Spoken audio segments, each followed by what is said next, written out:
अस्सलाम वालेकुम दोस्तों। QNet scam latest news. अगर आपने क्यूनेट या विहान डायरेक्ट सेलिंग के नाम पर पैसा इन्वेस्ट किया था और आज आप अपना पैसा वापस लेना चाहते हैं या आपको आपके दोस्त रिलेटिव या अपलाइन ने ज्वाइन करवाया था, तो ये वीडियो एंड तक ज़रूर देखिए। आज मैं आपको बताऊंगा कौन से गवर्नमेंट अथॉरिटीज़ से कांटेक्ट करना चाहिए, कौन सी वेबसाइट पर कंप्लेंट कर सकते हैं, और अगर कंपनी रिफंड नहीं देती तो लीगल ऑप्शंस क्या हो सकते हैं। सबसे पहले एविडेंस सेव कीजिए। पुलिस स्टेशन या कोर्ट जाने से पहले सबसे पहले ये डॉक्यूमेंट्स रेडी रखिए। Payment receipt, bank statement, credit card statement, UPI transaction, WhatsApp chats, Telegram messages, emails, Zoom meeting links, product invoice, IRID, upline का नाम। आईआरआईडी दरअसल क्यूनेट की तरफ से दिया जाता है। अपलाइन का नाम, mobile number, presentation photos, NDA अगर साइन करवाया गया हो तो। जितना स्ट्रॉन्ग एविडेंस होगा उतना आपका केस समझने में अथॉरिटीज को आसानी होगी। स्टेप 2, कंपनी से रिटर्न रिफंड मांगिए। अगर रिफंड पॉलिसी के अंदर आते हैं, यानी कि 30 दिन का होता है क्यूनेट में, 30 दिन के अंदर रिफंड को आप चाहते हैं तो उनका एक वर्चुअल ऑफिस अकाउंट है, उससे आपको रिफंड की रिक्वेस्ट भेजनी है। तो पहले कंपनी को रिटर्न रिक्वेस्ट भेजिए। क्यूनेट का ऑफिशियल हेल्प सेंटर यूज कीजिए। ऑफिशियल वेबसाइट है qnet.com, सॉरी qnet.net। आपने रजिस्टर्ड ईमेल से ही कंप्लेंट भेजिए। जहां से आपने रजिस्टर किया था या इन्वेस्टमेंट किया था, उसी ईमेल आईडी से रिक्वेस्ट भेजिए रिफंड का। फोन पर बात करने के बजाय ईमेल का रिकॉर्ड रखिए। Step 3, national cyber crime portal. अगर आपको लगता है कि आपके साथ ऑनलाइन फाइनेंशियल फ्रॉड हुआ है तो कंप्लेंट कर सकते हैं। ऑफिशियल वेबसाइट है cybercrime.gov.in। मैं कमेंट बॉक्स में इसको पिन करके रखूंगा।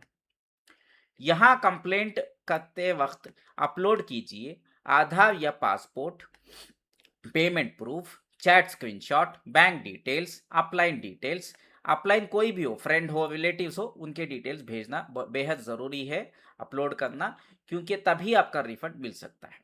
अगर डिजिटल पेमेंट विसिट रिसेंट है तो आप उसको भी सबमिट कीजिए। ठीक है। 1930 साइबर हेल्पलाइन पर भी तुरंत कॉल कीजिए। ये भी एक आपको रिफंड के लिए एक लीगल स्टेप है। कभी कभी जल्दी रिपोर्ट करने से अथॉरिटीज बैंक अकाउंट को ट्रेस करने की प्रोसेस शुरू कर सकती है। तो आपने अगर रिसेंटली इन्वेस्ट किया है क्यूनेट में, हो सकता है 5 मिनट पहले, एक घंटा पहले, तो आप वो टोल फ्री नंबर पे कॉल करते हैं तो हो सकता है आपका पैसा जो है बैंक जो है ब्लॉक कर दे। Step 4, local police station. अगर ट्रांजैक्शन आपके सिटी में हुआ था तो अपने जुरिस्डिक्शन के पुलिस स्टेशन में रिटर्न कंप्लेंट दीजिए। कंप्लेंट देते वक्त रिसीविंग कॉपी जरूर लीजिए। अगर रिसीविंग नहीं देते, अगर पुलिस स्टेशन में आपको स्टैंप डाल करके रिसीविंग नहीं देते या आपका एफआईआर करने से मना कर देती है पुलिस, तो कंप्लेंट को speed post with acknowledgement due के थ्रू जो है भेजिए। एक्नॉलेजमेंट होना बहुत ज़रूरी है। जब भी आप ये नॉर्मल कोरियर से नहीं भेजना है, प्राइवेट कोरियर एजेंसी से नहीं भेजना है, स्पीड पोस्ट जो इंडिया पोस्ट का होता है उसी से भेजना है।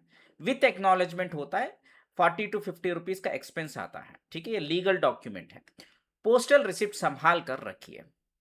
Step 5, economic offences wing. अपने सिटी के या अपने स्टेट के ईओडब्ल्यू को कांटेक्ट करिए। अगर आपका अमाउंट बड़ा है, ये बहुत सारे इन्वेस्टर्स का पैसा फंसा है, तो कई स्टेट्स में इकोनॉमिक ऑफेंसेस विंग्स होती हैं, जिसको इन शॉर्ट ईओडब्ल्यू भी कहा जाता है। फाइनेंशियल इन्वेस्टिगेट करता है। अगर ट्रांजैक्शन मुंबई में हुआ तो मुंबई पुलिस ईओडब्ल्यू से कांटेक्ट कर सकते हैं। अगर ट्रांजैक्शन बेंगलुरु में हुआ तो बेंगलुरु सिटी पुलिस स्टेशन के इकोनॉमिक ऑफेंसेस या कंसर्न इन्वेस्टिगेशन विंग के बारे में एडवोकेट से गाइडेंस लीजिए। अब बात आती है, बेंगलुरु में एक अलग सा कॉम्पिटेंट अथॉरिटी बना हुआ है जिसको अमलन आदित्य विश्वास साहब जो है देखते हैं। ये कॉम्पिटेंट अथॉरिटी आईएमए, हीरा गोल्ड जैसे पोंजी स्कैम्स को देखता है और क्यूनेट का भी स्कैम ऑलरेडी उनके रैडर में है और इसकी इन्वेस्टिगेशन चालू है, तो आप वहां पर भी जाकर के कंप्लेंट कर सकते हैं। ये आपके शिवाजी नगर में, बेंगलुरु की बात कर रहा हूँ, कॉम्पिटेंट अथॉरिटी की जो ऑफिस है इंडियन एक्सप्रेस के बिल्डिंग के बाजू में होता है, बस स्टैंड के ऑपोजिट। ठीक है, ये ध्यान रखिए। या तो आप गूगल करिए IMA competent authority office address, आपको मिल जाएगा। हर स्टेट का स्ट्रक्चर थोड़ा अलग होता है। स्टेप 6, हैदराबाद के इन्वेस्टर्स अगर ट्रांजैक्शन हैदराबाद या साइबराबाद एरिया में हुआ तो कंप्लेंट देने से पहले ये आइडेंटिफाई कीजिए कि जुरिस्डिक्शन हैदराबाद पुलिस का है या साइबराबाद पुलिस का। अगर ऑर्गेनाइज्ड फाइनेंशियल फ्रॉड का मैटर हो तो इन्वेस्टिगेशन साइबर क्राइम स्टेशन, जिसको इन शॉर्ट सीसीएस कहा जाता है, या इकोनॉमिक ऑफेंसेस विंग को ट्रांसफर भी हो सकता है। कंप्लेंट देते वक्त एड्रेस कीजिए स्टेशन हाउस ऑफिसर को, यानी कि एसएचओ, या assistant commissioner of police ACP, या आप डेप्यूटी कमिश्नर ऑफ पुलिस यानी डीसीपी। अगर जरूरत हो तो आप जो है एसएचओ एफआईआर जो है रजिस्टर नहीं करें। कई लोग बोलते हैं पुलिस कंप्लेंट ही नहीं लेती।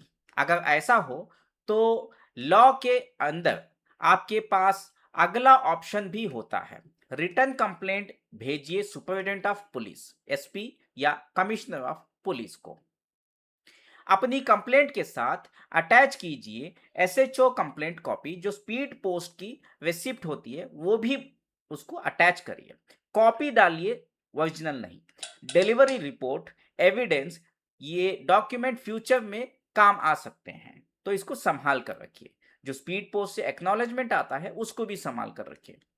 फिर एक और स्टेप होता है कंज्यूमर कंप्लेंट। अगर आप कंज्यूमर डिस्प्यूट रेज करना चाहते हैं तो नेशनल कंज्यूमर हेल्पलाइन पर ग्रेवियंस रजिस्टर कर सकते हैं।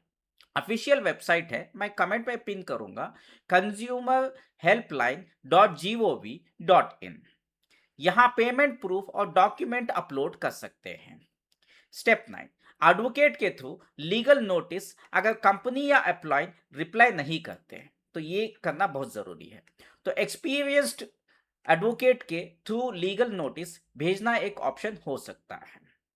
नोटिस सिर्फ कंपनी को ही नहीं, बल्कि अगर फैक्ट सपोर्ट करते हैं तो उस इंडिविजुअल रिक्रूटर को भी भेजा जा सकता है। भेजना चाहिए, मेरे तरफ से तो मैं रेकमेंड करूंगा। स्टेप 10, किस एडवोकेट से कांटेक्ट करें। हर एडवोकेट एमएलएम केसेस हैंडल नहीं करते। कोशिश कीजिए कि ऐसे एडवोकेट से बात करें जिनको एक्सपीरियंस हो। Economic offences cases, consumer protection cases, financial fraud cases, money circulation cases, यानी कि बट्स एक्ट मैटर्स जो होता है, या जो है तेलंगाना में टीपीआईडी एक्ट होता है, महाराष्ट्र में एमपीआईडी एक्ट होता है, कर्नाटका में केपीआईडी एक्ट होता है, अलग अलग स्टेट में अपना अपना एक पीआईडी एक्ट होता है। बट्स एक्ट जो है ये सेंट्रल एक्ट है। इसकी एक्सपीरियंस जिस एडवोकेट को होती है उन्हीं से संपर्क करें। अगर आप मुंबई से हैं तो मुंबई के एडवोकेट से कंसल्ट कीजिए। अगर बेंगलुरु से हैं तो बेंगलुरु के एडवोकेट से, अगर हैदराबाद से हैं तो हैदराबाद के एडवोकेट से। लोकल एडवोकेट को लोकल कोर्ट्स और पुलिस प्रोसीजर की ज्यादा प्रैक्टिकल नॉलेज होती है। इंपॉर्टेंट मैसेज दोस्तों, किसी भी पुलिस ऑफिसर या गवर्नमेंट ऑफिसर को ब्राइब देने की भी कोशिश मत कीजिए। फेक रिकवरी एजेंट से बचकर रहिए। हमें यह भी मालूम हुआ है बहुत सारे फेक रिकवरी एजेंट्स जो है आपसे पैसा ले लेकर आपको जो है फिर से जो है एक और स्कैम कर देते हैं। अगर कोई बोलता है 50,000 दो, मैं 5 लाख रिकवर करवा दूंगा, तो बहुत संभाल लीजिए। सॉरी, लीगल रिकवरी हमेशा ऑफिशियल प्रोसेस से ही होनी चाहिए। अगर आप चैनल में नए हैं तो सुकोक बिजनेस यूट्यूब चैनल को सब्सक्राइब करें। लाइक, शेयर और कमेंट भी करें। शुक्रिया। अल्लाह हाफिज। आपका फरहान रशीद। और क्यूनेट का अगर आपको रेगुलर अपडेट्स चाहिए तो नीचे दिए गए ज्वाइन के बटन को क्लिक करिए। वो पेड सर्विस है, उसमें आपको एक्सक्लूसिव वीडियोस जो मेंबर्स होते हैं, पेड मेंबर्स, उन्हीं को मिलेंगे। फिलहाल आपसे इजाजत मांगता हूं। शुक्रिया।